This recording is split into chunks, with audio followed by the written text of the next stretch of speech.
So good morning and welcome back to Classical Mechanics 1 at CMI. Today is the 30th of November 2021 Tuesday, and we are at our 19th meeting. So we are, I think, more than 2/3 through the semester.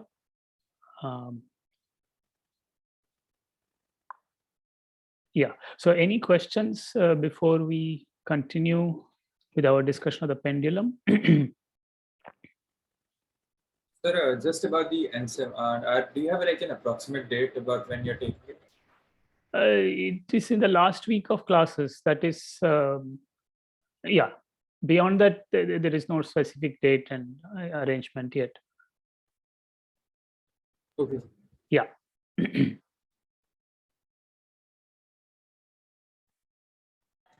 While writing phase, if a given wave is or the oscillation is given in the form of sine or cosine, then the phase would be the argument for sine or cosine. Yes. Yes. True.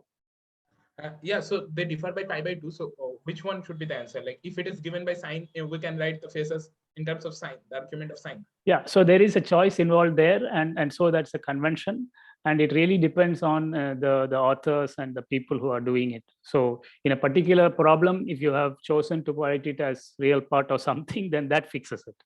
Otherwise, yeah, it depends on your convention. Okay, sir. So both are acceptable. Yeah, both are acceptable. Yes.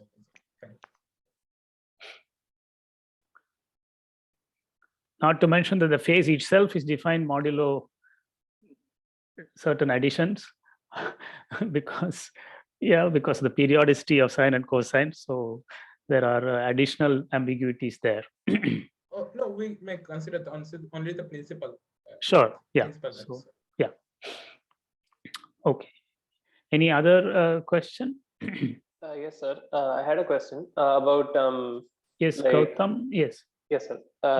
So we spoke about when we're considering the graph of a potential and deriving like things like stationary points and stationary solutions and all of that. Yes. We spoke about cases, lots of cases for like local maxima and minima and all of that. Sure. But I don't think we spoke about what exactly happens if there's a saddle point. Okay. And what and how we, because the particle would still be in equilibrium, but I don't think we said whether it is stable or unstable. So I was wondering how we classify that. Yeah, good question. So in one-dimensional motion, a saddle point is, would you like to suggest something? Sir, it seemed, I would think it is unstable, but I don't know how I'm not sure how we define stable and unstable. So yeah, okay. So it is stable in one direction to small perturbations. That is where the hill is going upwards, and it is unstable towards the valley. So yeah, so you can call it half stable if you like. Okay, sir, yeah. But suppose yes. we perturb it towards the direction where the hill is going up. Initially the force will be restoring, so it will go back to the saddle point, but wouldn't it overshoot? Yeah, you are right. So this system is unstable. Yes, you are right. I mean, having one unstable direction, the particle can get once. I mean, for a short time it will come back, then after that it will overshoot. So you're quite right. So this saddle point is unstable in that sense. Okay, sir. Yeah. Good question. Yes, go on. So to like precisely define stable and unstable equilibrium, how exactly would we do that? Okay, one has to be more careful. We have been very cavalier about this. One needs to say precisely what one means by stable or unstable. Yeah, so there are more precise definitions. You could ask about short-term stability, asymptotic stability for long times. Yeah, so there are a whole host of types of definitions of stability, and you could ask whether if for sufficiently nearby initial conditions, will the solution remain near your equilibrium point. That is one notion of stability, a sort of a local notion of stability. Lyapunov would like to ask whether if you start near enough, you will eventually reach that equilibrium point. That is asymptotic stability over long times, which is not necessary. Thing may simply oscillate and never reach that point. So there are many different notions of stability. For the very simple problems that we have looked at, they sort of coincide, or there is an obvious notion. So I haven't tried to be more precise. But okay, did the few remarks I made help at all? Any further Yes, question? Sir. It helped, sir. Okay. Thank you. Yeah. So stability is a major subject in science. Entire books on it. Yeah, I mean, you have different concepts. I mean, do you want to accept as stable a trajectory that doesn't stay nearby, wanders off somewhere, but is guaranteed to come back there in the far future? So sometimes we want to accept that kind of stability also. So it is really dependent on context, and what kind of physics you want to describe, and what engineering you will accept. Yeah, it may be true that a bridge will not actually collapse. It will just oscillate in a violent manner and then come back. Now, is that acceptable for your car or not? So this is so the definition of stability depends very much on what you want to do with it.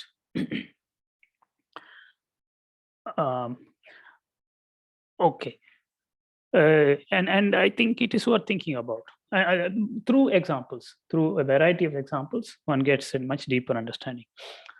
Okay, any other question?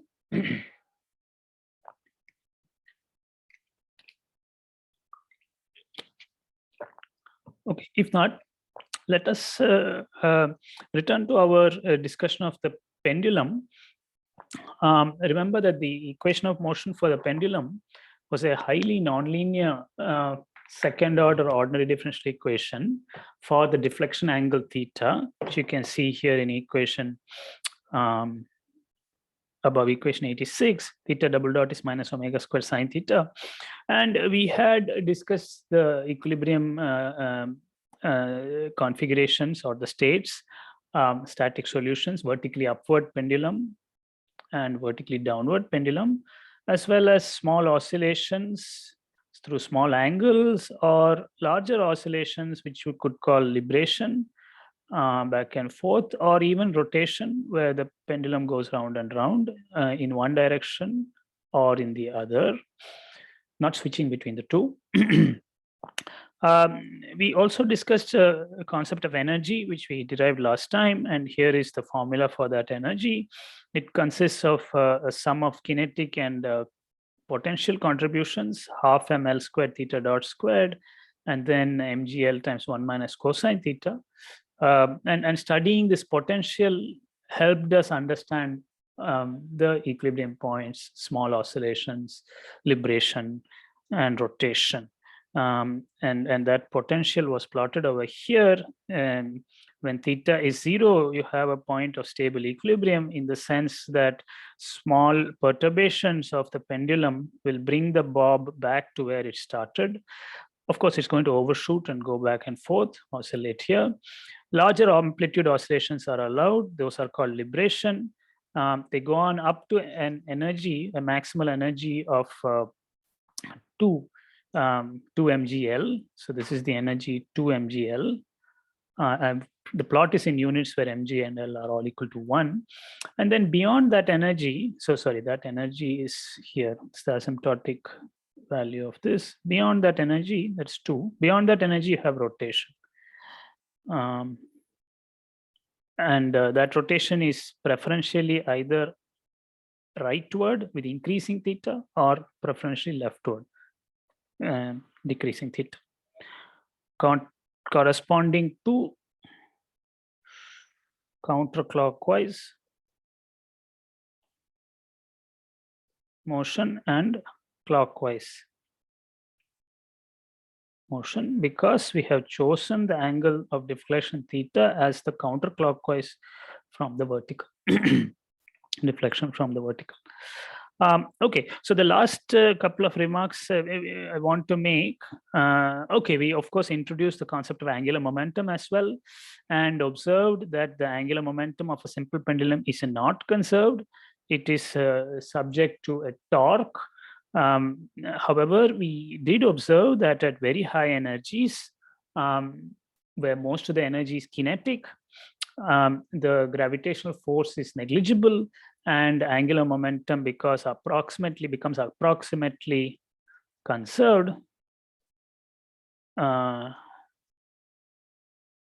at high energies.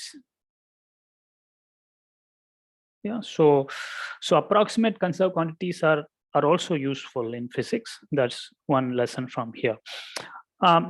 Okay, the final thing I want to mention here is a few remarks on oscillation through small angles, and this is familiar to you, I think. So at low energies, where the energy is near zero, the bob always remains close to its point of stable equilibrium and executes small oscillations. So by that, I mean that the angle of deflection is much less than, let us say, pi upon 2. You may say pi upon 4, that doesn't matter. And we may approximate the equation of motion by replacing the sign of the deflection angle by the angle itself. Yeah. So then the equation of motion, which started out being very nonlinear, becomes a linear equation, theta dot equal to minus omega squared theta. And we recognize that this is the equation for simple harmonic motion, yeah, which we studied before this topic. And we are now familiar with the solution in that case. I mean, previously it was the deflection from equilibrium along a line. Now it's an angle. So theta is written as A cosine omega t plus B sine omega t, where A and B are now dimensionless constants of integration. And they are related to the initial angle and initial angular velocity. Yeah. Theta, when you put t equal to 0, the second term goes away. So theta of 0 is A. So A fixes the initial angle of deflection. And when you compute theta dot of 0, you get B omega. So A and B control the initial location, initial angle, and initial angular velocity. Speaking of initial phases, we can write A as some theta max sine phi and B as theta max cosine phi. And then using the sine A cosine B plus sine B cosine A type formula, we can write this theta of t as theta max sine omega t plus phi. Okay, so already you see that in my previous discussion, I wrote it as cosine of omega t plus phi. Now I'm writing as sine omega t plus phi. There is no common convention for this. You do what you find convenient in that context. So in this context, phi would be called the initial phase. And theta max would be called the amplitude. Yeah, the maximum amplitude of the oscillation. So it is clear that the deflection angle is a sinusoidally varying function of time. And the maximum angle of deflection, which we, of course, identified as the amplitude, is theta max. Now, for the small angle approximation to hold, theta max must be small compared to, say, pi upon 2. And how small depends on the accuracy desired. Now, in the small angle approximation, the time period of oscillations is easily computed because it is controlled by this coefficient here.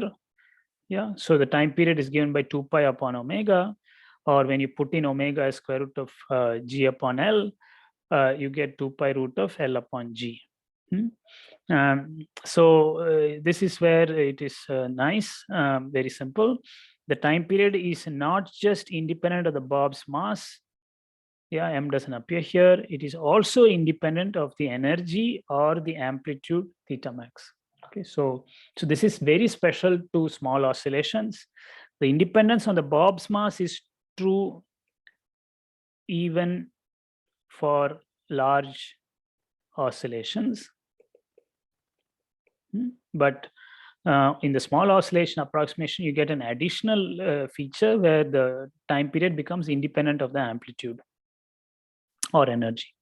Yeah, so there is a name for that. We say that a pendulum executing small oscillations is isochronous. Isochronous means same time period independent of amplitude. And this was discovered experimentally at least as far back as Galileo. And this is the feature that allowed pendulums to be used as the most accurate clocks or chronometers from the mid 1600s, starting with Christian Huygens, Dutch physicist, to the early 20th century. So the best pendulum clocks had an accuracy of about a second per day. That is, if you think about it, really, really good. Yeah. But yes. Here a second per day meaning time changes by a second per day? The time, okay. This is an interesting question, not any simple answer to this. But okay, suppose you had some much more accurate way of measuring the duration of a day, then over a day, a pendulum would count the time as a day plus or minus 1 second. That's what we mean. Yeah. So a pendulum clock would either lose time or gain time, yeah, compared to a more accurate clock. But this is not an easy question to answer. One has to think carefully. How do you quantitatively say that a clock is losing time if you only have one clock? Yeah, so well, what you could do is you could build two pendulum clocks, let them both start at the same time and count time on the two of them and see how long they keep time together. This will give you an estimate of how much you can trust them. So yeah, so this is an interesting challenge to estimate the accuracy of a clock. Or you might start a pendulum in the morning and then start another one in the afternoon and see whether over time there has been a change. Yeah, so yeah, but to lose a second per day is what I said earlier. Lose or gain. Okay. That is as far as the isochronous nature is concerned, but there are other features of the time period formula which can be put to use. Notice that the time period actually depends on the length of the pendulum as well as on the acceleration due to gravity where the pendulum is located. Yeah, and this second feature allowed pendulums to be used as so-called gravimeters to measure the variation of the acceleration due to gravity over the surface of the Earth. Okay, so indeed what was found was that pendulums of the same length, yeah, so you fix the length, they tend to lose time. When we say lose time, it means that the pendulum clock runs slow. They run slow. Let me clarify what that means in a moment.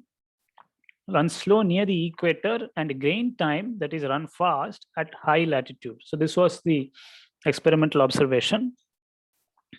And it was inferred from this that, I mean, if they are going to run slow near the equator, it means that the time period has become larger. Yeah, near the equator. The time period has become larger. One infers that the acceleration due to gravity g must have become smaller because of this formula. Yeah, t has become larger and therefore g must have become smaller. So it was inferred that the acceleration to gravity is smaller near the equator and grows with latitude.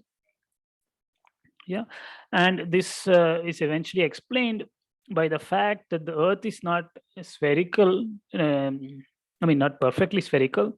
It is kind of bulging out near the equator and flattened at the poles. This is called an oblate spheroid. Yeah, so the sort of picture is an exaggerated picture is something like this. Yeah, so it is bulging out at the equator, and it has been squished at the poles. And that was the explanation for this variation in the acceleration due to gravity as determined using the pendulum of fixed length. Yeah, so so that's a very interesting piece of history. Pendulums have played a tremendously important role in the history of science and timekeeping. And I invite you to look it up. It was also empirically found that even if the oscillations are not small, the motion is still periodic. Yeah, I mean, that should be clear from the picture of the potential. No matter how high the energy may be, I mean, less than 2 mgl, you still have 2 turning points and periodic motion back and forth. Okay, but even without that, it was discovered experimentally that the time period is amplitude dependent, but it is still periodic motion. The period grows with amplitude. Yeah, and that can be calculated, how the time period grows with amplitude. It is not that easy, because you are faced with having to solve or understand this nonlinear equation of motion, theta double naught equal to minus omega squared sine theta. Yeah. Now, unfortunately, this equation cannot be solved in general using elementary functions like polynomials or trigonometric functions of time or exponential functions of time.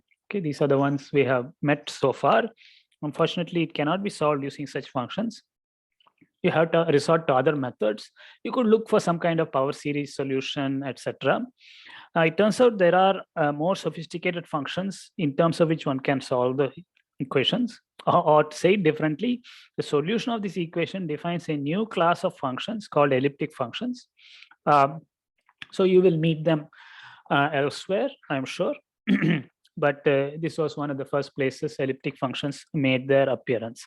I don't intend to go into that aspect here, but leave it, just like to mention that large amplitude oscillations of the pendulum can be exactly understood using what are called elliptic functions.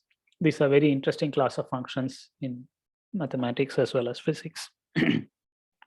But we will not look at them in this course. Any question about things we have spoken about just now?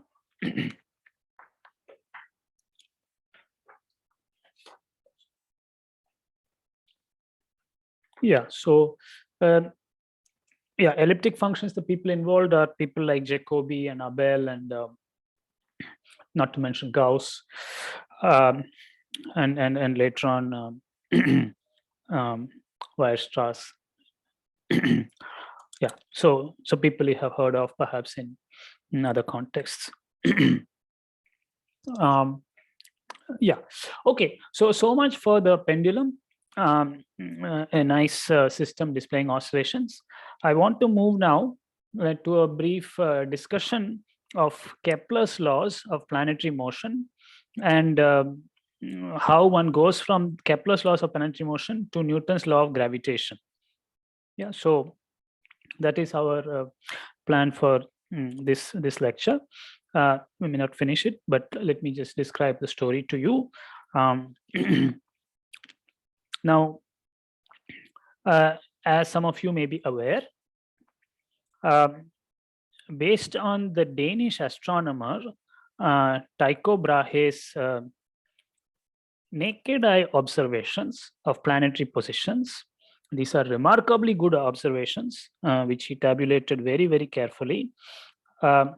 These were accurate to better than 1 part in 100 in degrees, 0.01 degrees.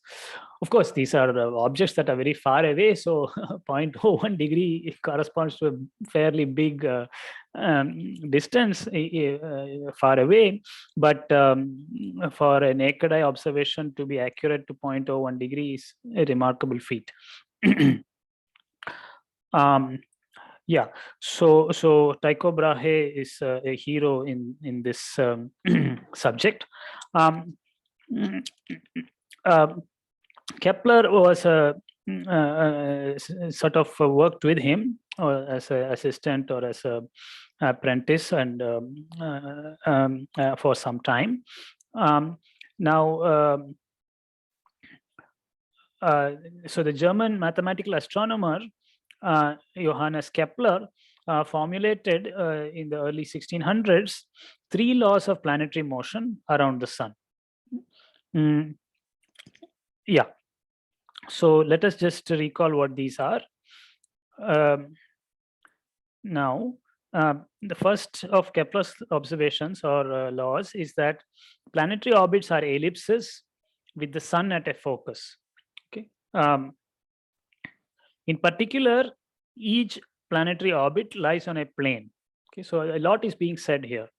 And this plane is called the ecliptic plane of the planet. Ecliptic plane of the planet. So Kepler's first law tells us that planetary orbits are planar, they lie on a plane, and they are elliptical with the sun at a focus. Okay, so it's an enormous amount of information here. Kepler's is okay. So so this is the sun and this is the planet. Next, Kepler tells us that the radius vector, the position vector of the planet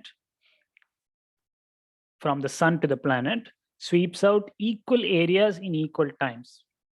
So this is a absolutely remarkable deduction from the experimental data, that the aerial speed is a constant. Aerial speed in the sense of how much area the planet's position vector sweeps out per unit time.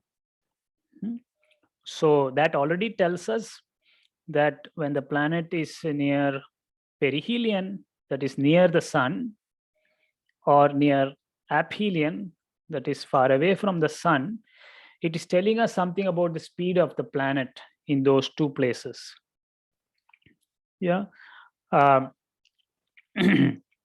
Where it is traveling faster, where it is traveling slower. It would have to travel somewhat faster over here near aphelion to sweep out the same area as near perihelion.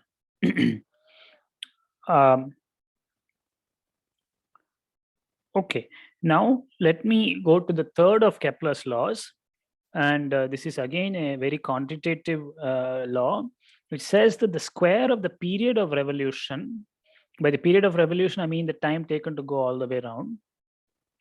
I'm sorry, this is not perihelion. Perihelion is located here. I'm sorry, I just marked some location, but this is perihelion, that's aphelion.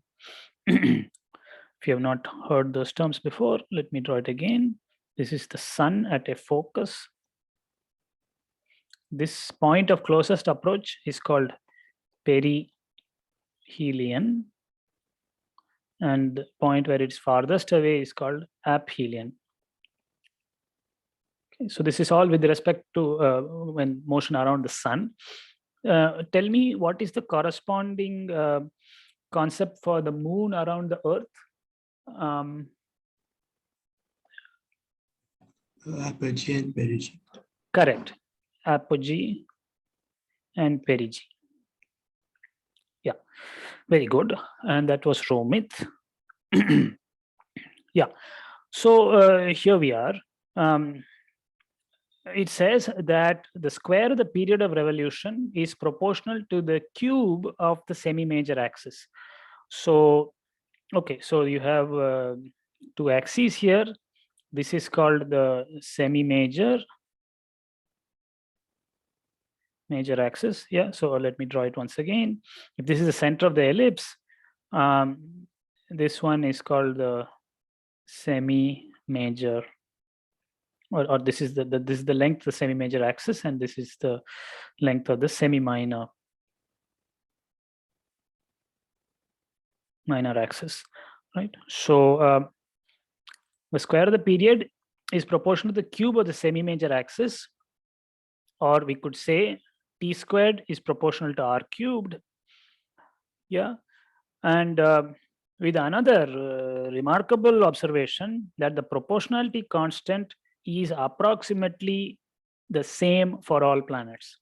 Okay, so let us call this constant k. We will write r cubed as kt squared, where k we shall call Kepler's constant, and numerically it is 3.4 times 10 to the power of 18 meter cube per second squared. The dimensions come because you have r cubed and t squared here. You can also write it in astronomically relevant units.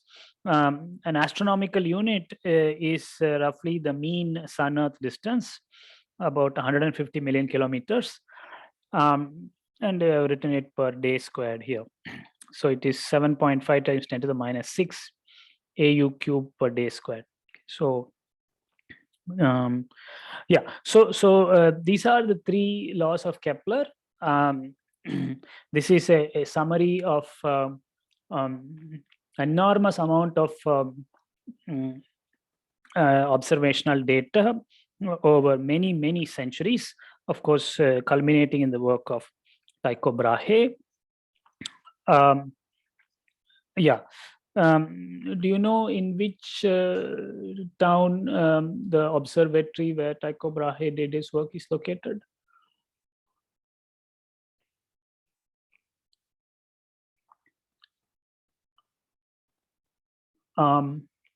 Okay, I invite you to go find out, or I will tell you after some. Yes, please. I'm not sure. Maybe it's Copenhagen. Yes, he is Danish, but no, the observatory is not in Copenhagen. It's in a different country, in fact, different part of Europe. Yeah, so I'm sure you will find out soon. Yeah, but that is a good guess. He is Danish. Okay. Sweden? No, it's not in Sweden either, not in Scandinavia. It is more in Central Europe. Yeah, so yeah, so it is a famous city, one of the historical cities of Europe. And it is still very much there. The observatory is there, one can see it. Okay, now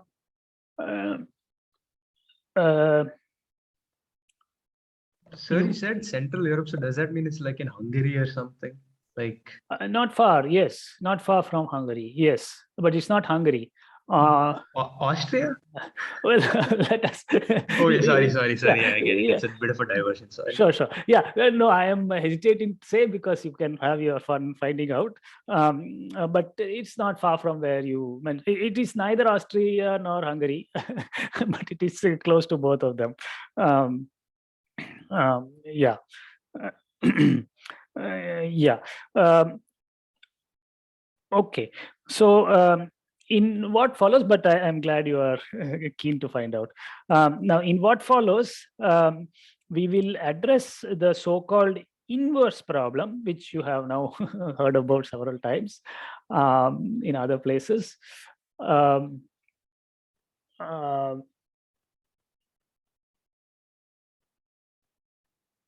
Okay. Okay, so there is Siddhant Shah has given some information which I was not aware of.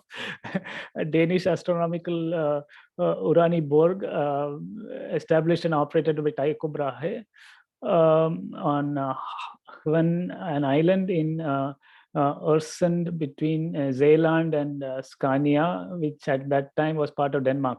Okay, that's very interesting. I was Okay, I believe then there is another observatory where this work that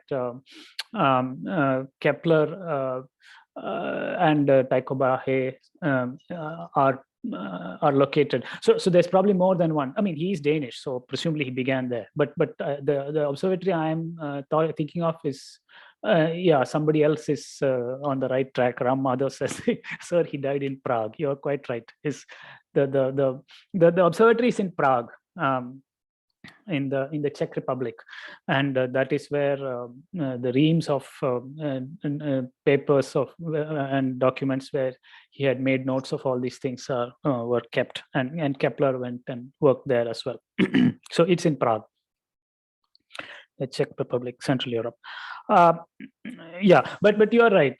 Tycho Brahe probably had an earlier observatory in Zeeland. Yeah, so you say it's an island. So it's an island between Holland and the Netherlands and Denmark. That is, at least that's the one that Siddhant has offered. But that's not the one where these observations were kept or done, I think. Okay. Or maybe he did it in both places, but the final place is in Prague. Yeah, okay. Now, and there's a very interesting story about how his family was involved in his in the his papers and the relationship with Kepler and so on. Yeah. Okay. So for those who are interested, I invite you to look that up. Okay, so we have now just stated Kepler's laws. In other words, Kepler's law tells us some information about certain periodic trajectories of a mechanical system. Okay, so that is what they tell us in brief. Now, the job that Newton wished to do, Newton and his contemporaries, yeah, including Robert Hooke and others, was to address the inverse problem of deducing Newton's universal inverse square law of force for gravitational force from Kepler's laws. Okay, so we want to deduce Newton's law of gravitation from Kepler's laws with the help of Newton's second law. Okay, so this is called the inverse problem. So recall, inverse problem, it is to find the force or potential from information on trajectories. Yeah, so this is called the inverse problem. We also have the direct problem. Please remind me what the direct problem is. Finding the trajectory. Yeah. Sorry, Anand Balibada is speaking. Finding trajectory from what? The potential and force and ambition.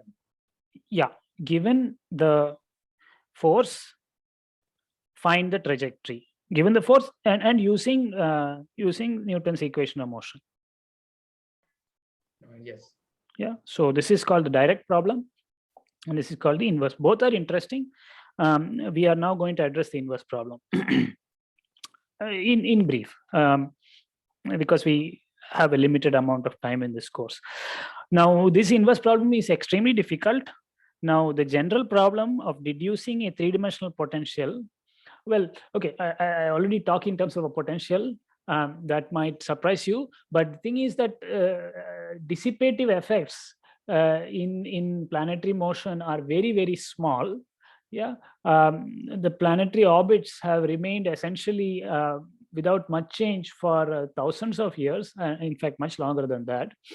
So any frictional effects are very, very small, and therefore the forces in operation can safely be assumed to be conservative and perhaps arising from a potential. Now, we are not going to assume all that. We're simply going to find a force. But because planetary orbits have remained so unchanged over a very long period of time, it is reasonable to expect frictional forces to be small. Yeah. I mean, there is friction. I mean, a planet does encounter collisions with the little asteroids or comets and such things, not to mention other forces in operation. Yeah. But those effects are very small compared to the force due to the Earth planet gravitational interaction. Yeah. So the general problem of deducing a three-dimensional force from between the sun and the planet is quite difficult, but we will nevertheless find a solution to this inverse problem by making some clever simplifying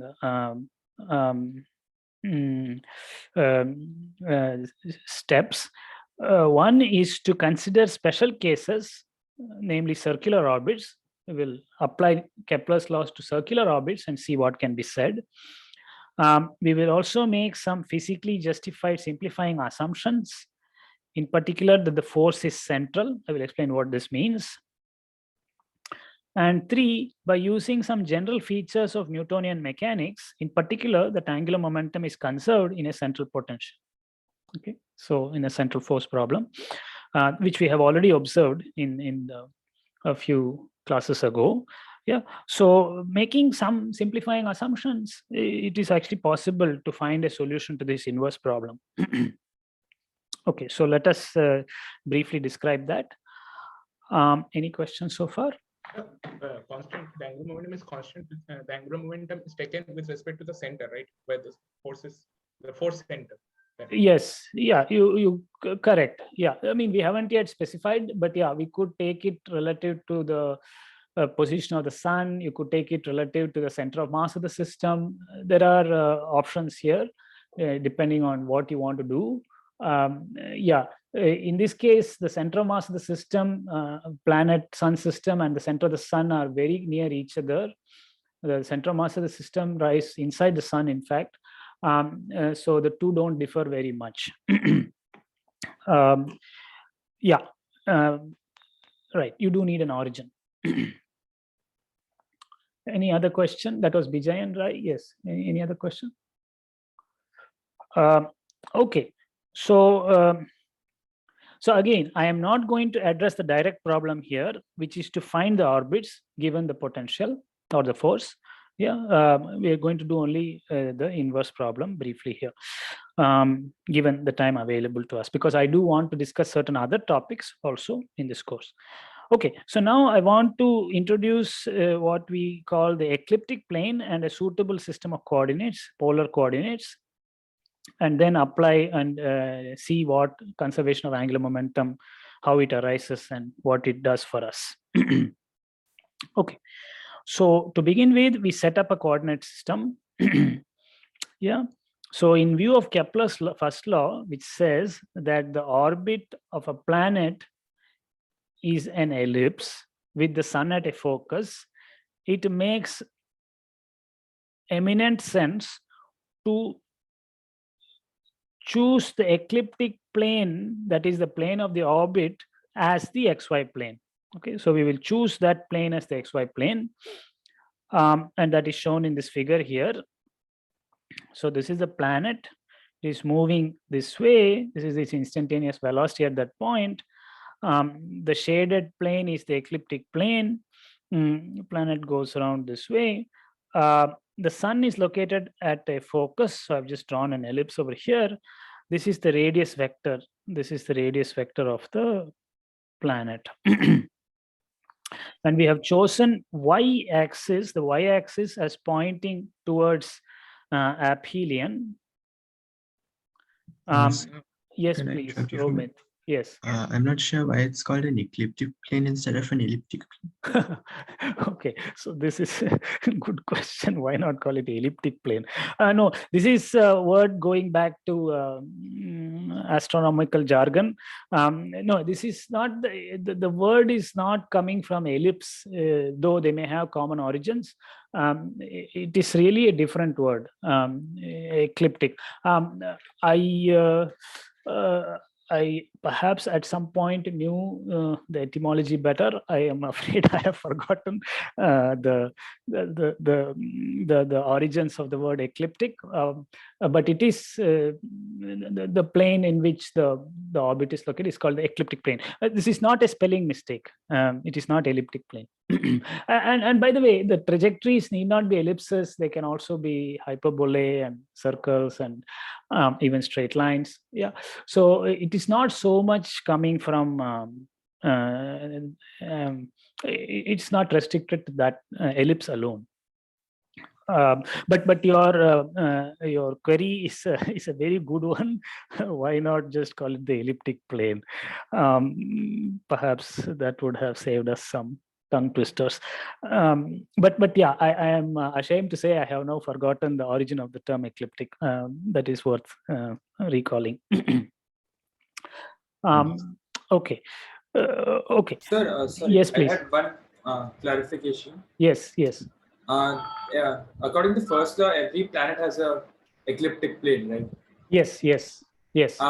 But all the planets don't need to have same ecliptic plane. No, right? they need not have the same ecliptic planes. The different ecliptic planes can be inclined relative to each other.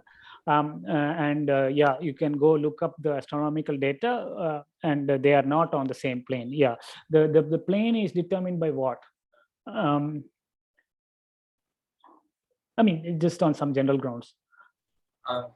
It would be the. I'm not sure how. Yeah, no, okay. The answer I was looking for is that it's determined by initial conditions. Oh, yeah, so it's really determined by initial conditions. That is the state of the planetary dust and rocks and gas and so on when the solar system formed. A lot of that had got squished onto a disc-like shape. And from that disk, due to gravitational collapse, sort of these planetesimals and planets formed. And because of that disk-shaped gas and dust, the planes are all not very different. The ecliptic planes of different planets are relatively similar, though not exactly the same. There are some slight inclinations between them. There is, yeah. So this has to do with the solar system formation stage. Siddhant, is that addressing Yes. some of it? Yeah. Yeah, but interesting question. Yeah. And yeah, it is a fact that the ecliptic planes are not at very large angles either. Pluto's orbit is very much inclined to others. Okay, sorry, which one? Pluto, you said? Pluto. Yeah. Pluto is a very minor planet, and yes, you are quite right. There are some minor planets which have fairly inclined orbits, ecliptic planes. Yeah, again, this depends on the initial conditions, and yeah, for that matter, planets are not the end of the story. You've got also some pretty big asteroids and other things. Yeah, so but yeah, the planetary material was not confined to a plane. It was a disk with some thickness, and so it allowed for some amount of inclination of these ecliptic planes. Aside from other historical events that could have pushed certain planets a little bit off, or they may have started out at an incline. But yeah, thanks for pointing out that Pluto's orbit is somewhat more inclined relative to the others. Okay, now coming back to this picture, we have set up a coordinate system where the z-axis points out of this plane in such a way that XYZ becomes a right-handed system. And the z direction will be helpful to discuss angular momentum. Yeah, you may wonder, why do you want z if the motion is on a plane? Yeah. Now we shall use spherical polar coordinates, namely r theta phi. I know that some of you, okay, some of you had some difficulty with spherical polar coordinates. This is yet another opportunity to see them in use and perhaps get more comfortable with them. So we are going to choose the ecliptic plane as the xy plane. I'm sorry, we are going to choose x and y to lie on the ecliptic plane of the planet. Okay, the planet chooses its plane. You choose your coordinate system based on that.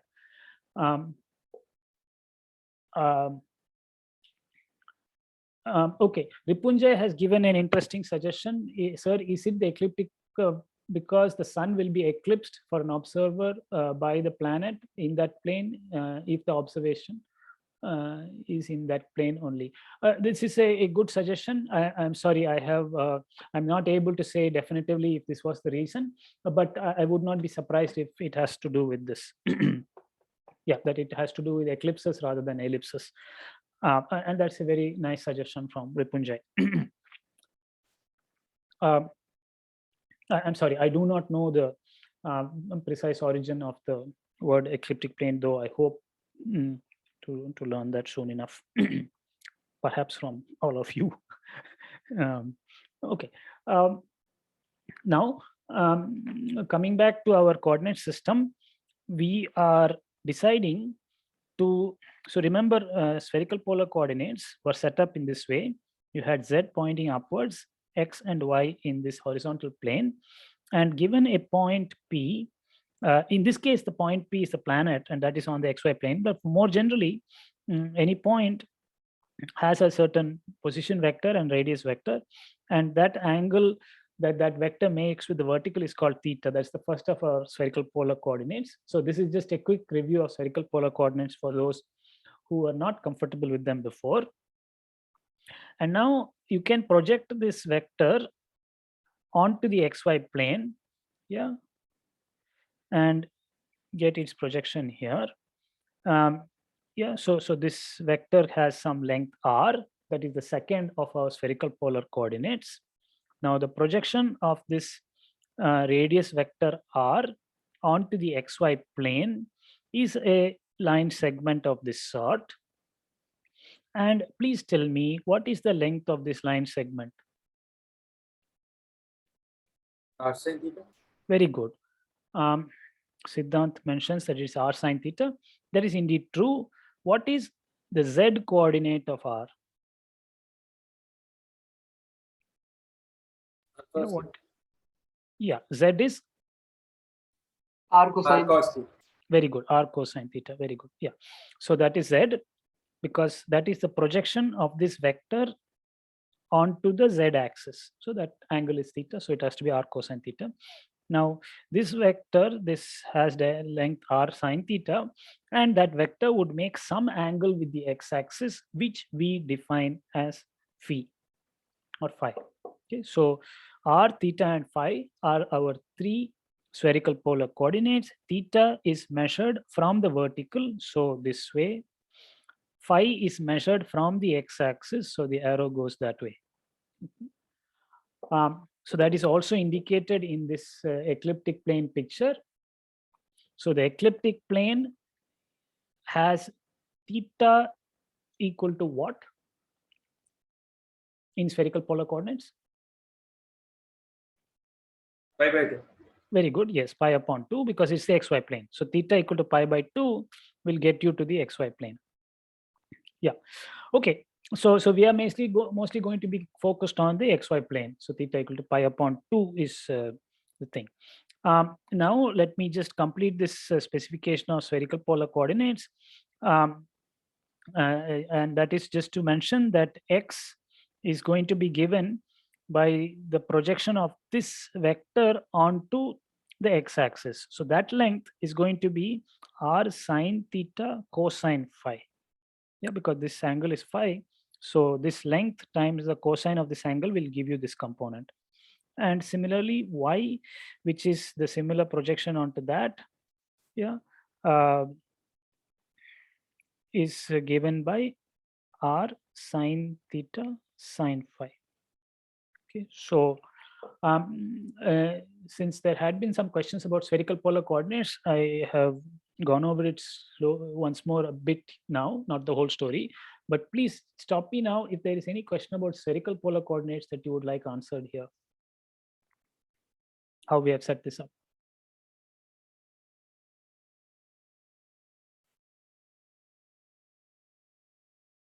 Okay. Spherical polar coordinates are very useful. So I invite you to make them your friend. Your friends. Yeah. Okay. So now returning to our setup, we have chosen the sun to lie at the origin. We have chosen the origin to lie at the sun, in other words. And the instantaneous location of the planet then is given by these x, y, and z coordinates. Of course, since the sun is on, since the planet is on the ecliptic plane, we can put theta as pi upon 2. So automatically z would be 0, and x would be simply r cosine phi, and y would be r sine phi. Yeah, because theta is pi upon 2. Okay. Now, I did not say so very explicitly, but both bodies, planet and sun, are treated as point particles. And this is reasonable because both are very small compared to the observed sizes of orbits. That is the appropriate comparison. The size of an orbit, planetary orbit, is much, much bigger than the size of the sun or the earth, or any of the other planets for that matter. Indeed, just to get an idea of the sizes, the sun's radius is 7 times 10 to the power of 8 meters, while the mean sun-earth distance, namely an astronomical unit, is 10 to the power of 11 meters. Okay, so this is nearly 3 orders of magnitude larger. So the sun is roughly, is smaller than 1% of the sun-earth distance. The size of the sun is less than 1% of the sun-earth distance. I mean, even lesser than that. So we can safely ignore this size of the sun and treat it as a point particle for studying orbits. Now, and of course, the Earth is even smaller, just a few thousand, 6,000 kilometers or so. Now, since the planet moves on the XY plane, theta is pi upon 2, and therefore both the position and momentum vectors of the planet lie on the XY plane. Okay, so this will lead to some major simplifications. Our choice of coordinate system will help us now. It follows that the angular momentum about the origin, and the origin I mean is the location of the sun. So we're in the frame where the sun is fixed. Yeah. L is equal to r cross p. R and p are both in the xy plane, and therefore their cross product must point along z or minus z. Okay, so this is the picture should make that clear. I have r here. If the fingers of the right hand curl from the r direction to the p direction, then in this example at least, L would be proportional to z or minus z. Please tell me.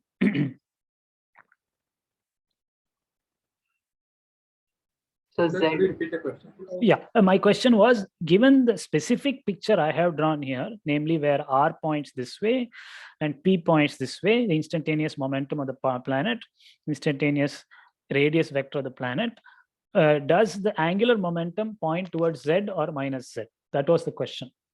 So in this question, it is Z. Correct. Yeah, it's proportional to z.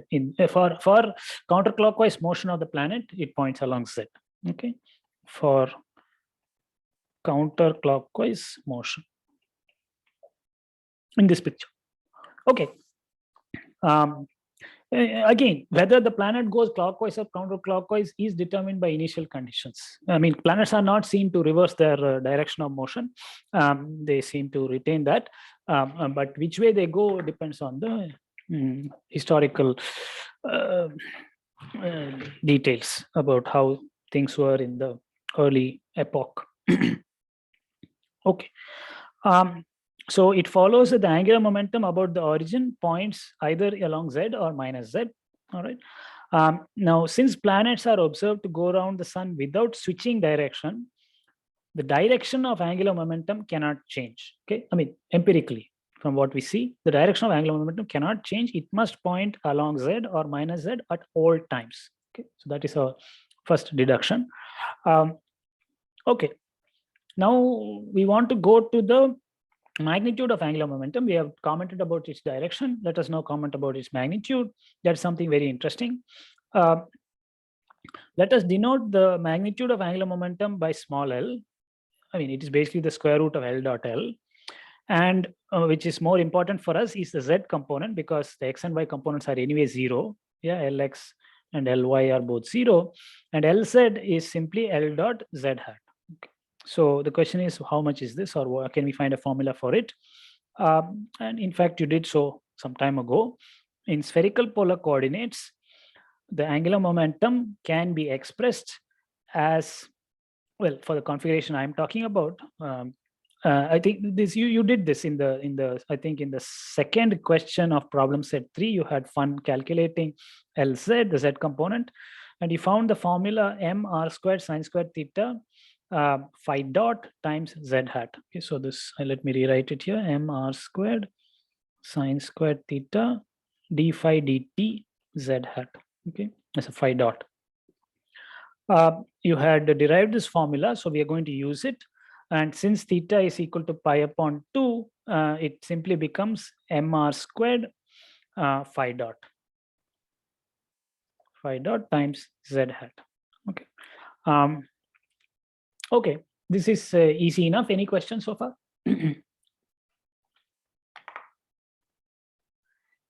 Yeah, Ripunjay's suggestion about eclipse sounds very reasonable. I hope that is the reason. Okay, let us continue then. Now, Kepler's second law may be used to deduce that the magnitude of angular momentum is constant in time. Okay, so let us see how that comes. This is a very nice little piece of geometry, trigonometry. Now let us observe the motion, infinitesimal motion of a planet. Let us suppose the planet begins in this direction over here at some instant of time. After a short time, it moves a little bit and reaches that place. Okay, after a time dt, it has moved by an amount dr. All right. Now, I mean, I did not mean to make this look like a right angle. That is not the intention here. It just moves somewhere. Yeah, and I'm not even saying that the length of the radius vector remains constant. There is no reason for that. This is not circular motion by any, we were not restricted to circular motion. Now, what is our overall goal? We want to somehow make use of Kepler's second law. Okay, let me remind you, Kepler's second law told us about the aerial velocity, aerial speed is constant. Yeah, so let us compute the area swept out by the planet in a short time interval. So I'll call that DAR, AR for area, DAR for the infinitesimal area swept out by the line joining the sun to the planet in a small time dt. Okay, during the time, the planet's angular position changes d phi. Okay, phi was the azimuthal angle on the XY ecliptic plane. Yeah, so we just need to compute this area swept out. That area is this area of this, roughly the area of this big triangle. Now, to a reasonable approximation, we are going to compute only the area of the white part and ignore the shaded part. Okay, I'll explain why. Now, the area of the white part of this triangle is easy enough to compute. It is given by R. I mean, this white part is the part where both radius vectors are of the same length, the initial length R of t. Okay. Now the area is given by DAR is equal to half base times altitude. Yeah, if you like, roughly speaking, at least. So half R times, and altitude is R, and base is R d phi. Okay. This is an isosceles triangle, roughly. So the area is half r times r d phi. R d phi is this roughly this arc length, which is the base. Okay, so the area, infinitesimal area, is half r squared d phi. So now dividing by dt, the time that it took, we get the aerial speed. Yeah, this is the aerial speed. Dividing by dt and taking the limit dt going to 0, you get half r squared phi dot. Okay, so that is the aerial speed is half r squared phi dot. And notice from our formula for angular momentum Lz that it is actually equal to Lz upon 2m. In other words, up to a proportionality factor of 2m, angular momentum z component is actually equal to the aerial speed. Okay, so this is a nice piece of trigonometry. So what we can conclude then, well, I have not explained why I have ignored this blue part or this shaded part, but I will now argue that that is small. We have now argued that the angular momentum z component is the same as the aerial speed, and therefore if this aerial speed is constant in time, so must Lz. Okay, but before I can jump to that conclusion, I want to explain why I ignored the small change in area that results from a change in the length of the vector, radius vector r. Okay, because the true area is actually somewhat bigger in this picture, at least. Yeah. Now, but the thing is that this shaded part, the shaded triangle, the area of that is second order in infinitesimals. Okay, because that area of this triangle will be proportional to the product of this length and that length.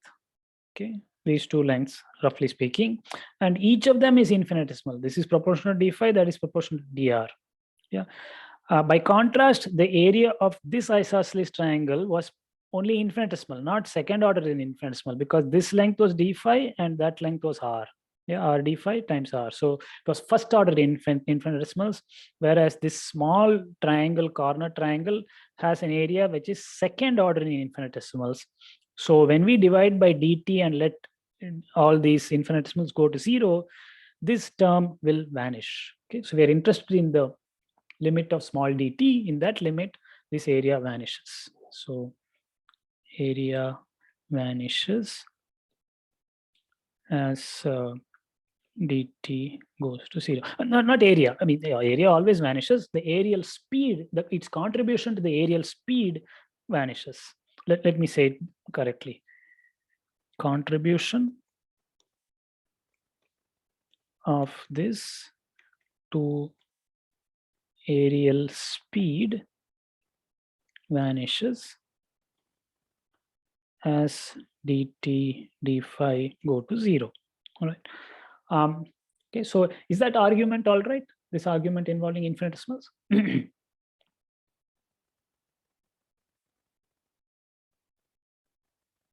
Yeah, that is an important skill to learn to work with these infinitesimals in physics. Okay. All right. So we have come to a very important conclusion that from Kepler's second law, we have deduced that the angular momentum of a planet is constant in time. Okay. Now, Newton's challenge then was to find a force for which the angular momentum is constant in time. Yeah, for the dynamics in a certain force field where the angular momentum is constant in time.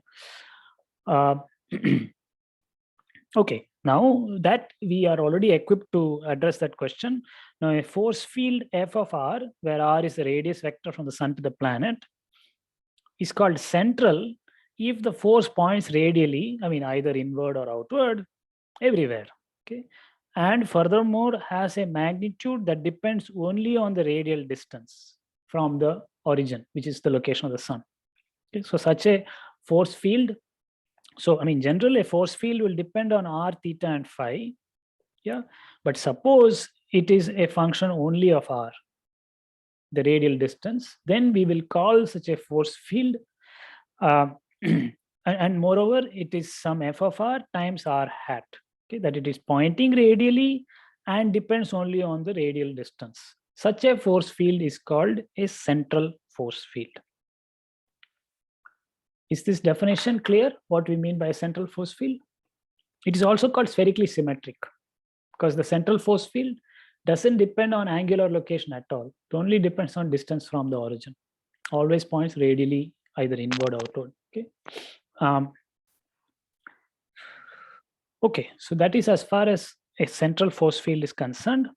Now, Sir, yes, please. so the Subhan force Kumar. field, does it Yeah. have to be continuous? Does it have to be continuous? Is that what you asked? Yes. Yeah. Okay. No, I mean, depends what you want to do. The force we do, yeah, most of the forces we encounter in nature are continuous. I mean, in particular, even the force of the gravitational force is a continuous function of distance, of location. Yeah. It can have different definitions, like the potential for a sphere, like from the center to infinity, like it goes a straight line and then it has a curve, right? Okay. Wait. You are talking about something slightly different. Okay, you are talking about a solid sphere, right? You're thinking of some kind of solid mass distribution and are asking about the gravitational potential inside and outside, that kind of question, right? I'm Yeah. just using it as an example. Yeah. Okay. Yes, you are right. Okay, you are right. Let us. Okay, you are right. There are distributions of mass or charge which would lead to somewhat discontinuous distributions of forces, or even the potential. This does happen, but I would like to suggest that the distribution that you contemplate may itself be somewhat discontinuous and causing these kind of problems. Yeah. First of all, in our example, the sun is a point mass. Yeah. So there is no inside and outside. Everything is outside. Now, the kind of mass distribution you are imagining is one where there is mass in some spherical region, which is maybe a constant density, perhaps even, and then suddenly falls to zero outside. Now, that is a very, very unusual distribution. It doesn't arise in nature so easily. Yeah, you have to make such a thing by machining your iron balls in a certain way and so on. Yeah, but I mean, the sun has got not a definite radius. There's got a lot of dust and gas and so on. So it falls off. The density is not non-zero and then suddenly going to zero. Yeah, it falls off much more smoothly, and the corresponding forces will again be pretty smooth and in particular continuous.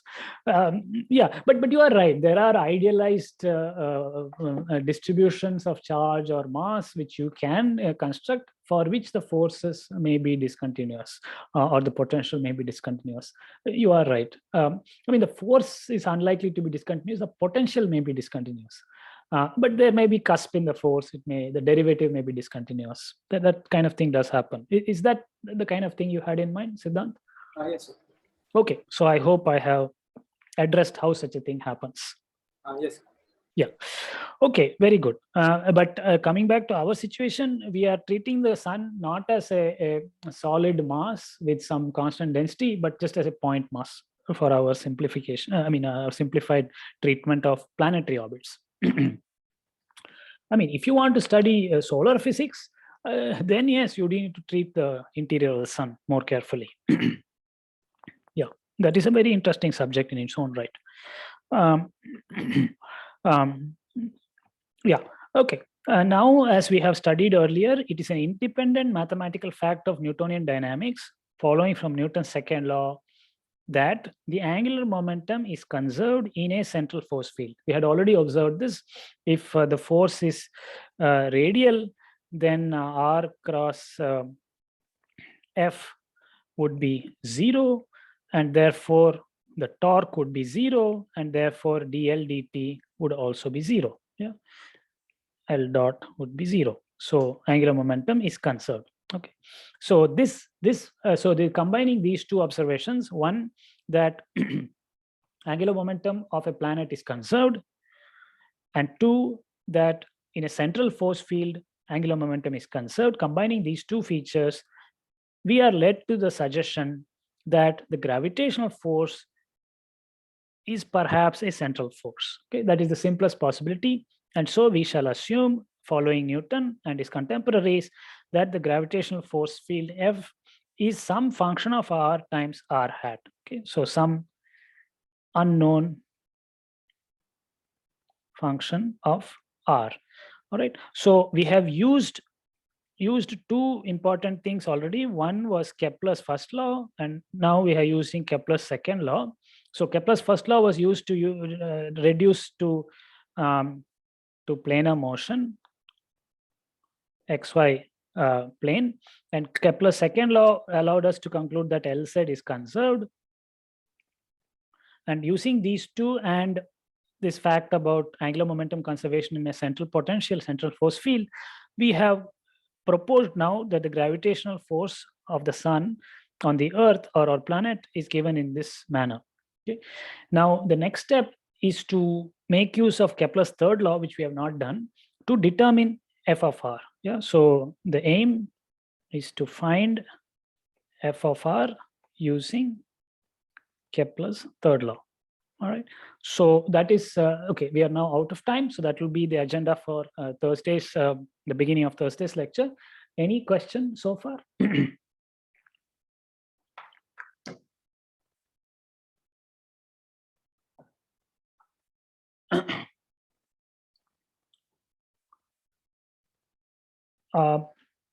Okay. If not, let me remind you that the problem set 7 is due tomorrow. So please have fun and but please finish it in time and submit it in good time. Any questions about problems from that assignment, or any other question right now? Sir, with regard to plotting the potential, can we do it in LaTeX with the TIX package, or do we need to plot it by hand and then take a picture of that? Hand and picture will be sufficient. But you're welcome to use any software package you wish, TIX included.